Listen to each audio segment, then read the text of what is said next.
सीने पर जो जख्म है सब फूलों के गुच्छे हैं। हमें पागल ही रहने दो, हम पागल ही अच्छे हैं।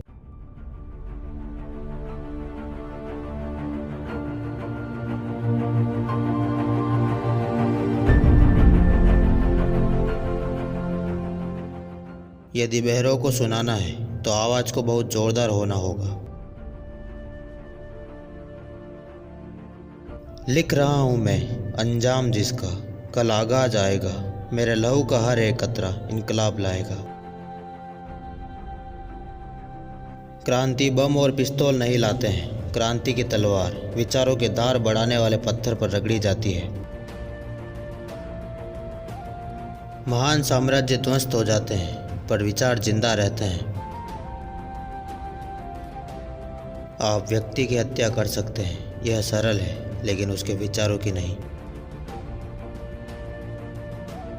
मैं इस बात पर जोर देता हूँ कि मैं महत्वाकांक्षा, आशा और जीवन के प्रति आकर्षण से भरा हुआ हूँ और ज़रूरत पड़ने पर मैं ये सब त्याग सकता हूँ और वही सच्चा बलिदान है। क्रांतिकारी सोच के दो आवश्यक लक्षण हैं, बेरहम निंदा तथा स्वतंत्र सोच। जब इंसान अपने काम के औचित्य को लेकर सुनिश्चित होता है तभी वह कुछ कर सकता है। दिल से निकलेगी न मरकर भी वतन की उल्फत, मेरी मिट्टी से भी खुशबू वतन आएगी। एक महान लक्ष्य के प्रति समर्पित है मेरा जीवन और वह है देश की आज़ादी। इसके अलावा और कोई भी अन्य वस्तु मुझे लुभा नहीं सकती। मेरा धर्म सिर्फ देश की सेवा करना है। इंसानों को कुचलकर आप उनके विचारों को नहीं मार सकते। क्रांति लाना किसी भी इंसान की ताकत के बाहर की बात है। क्रांति कभी भी अपने आप नहीं आती, बल्कि किसी विशिष्ट वातावरण, सामाजिक और आर्थिक परिस्थितियों में ही क्रांति लाई जा सकती है। अपने दुश्मन से बहस करने के लिए उसका अभ्यास करना बहुत जरूरी है। जिंदा रहने की ख्वाहिश कुदरती तौर पर मुझ में भी होनी चाहिए। मैं इसे छिपाना नहीं चाहता, लेकिन मेरा जिंदा रहना एक शर्त पर है। मैं कैद होकर या पाबंद होकर जिंदा रहना नहीं चाहता। जिंदगी तो सिर्फ अपने कंधों पर जी जाती है, दूसरों के कंधों पर तो सिर्फ जनाजे उठाए जाते हैं।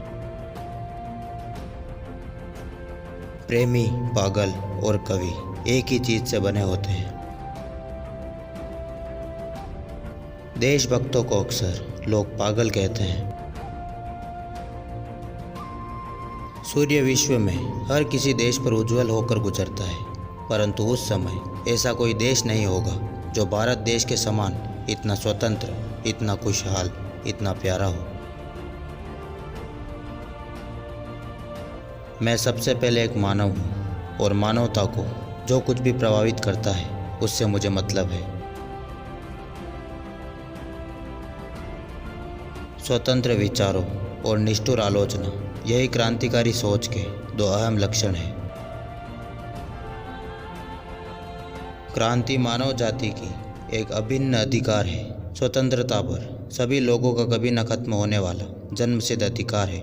श्रम ही समाज का वास्तविक निर्वाहक है। जब कानून लोगों की इच्छा की अभिव्यक्ति करे, कानून की पवित्रता तभी तक बनी रह सकती है। जो व्यक्ति विकास के लिए खड़ा है उसे हर एक रूढ़िवाद चीज की आलोचना करनी होगी, उसमें अविश्वास करना होगा तथा उसे चुनौती देनी होगी। आमतौर पर लोग जैसी चीज़ें हैं उसके आदी हो जाते हैं और बदलाव के विचार से ही कांपने लगते हैं। हमें इसी निष्क्रियता की भावनाओं को क्रांतिकारी भावना से बदलने की ज़रूरत है। जरूरी नहीं था कि क्रांति में अभिशप्त संघर्ष शामिल हो। यह बम और पिस्तौल का पंथ नहीं था। राख का हर एक कण मेरी गर्मी से गतिमान है। मैं एक ऐसा पागल हूँ जो जेल में भी आज़ाद है।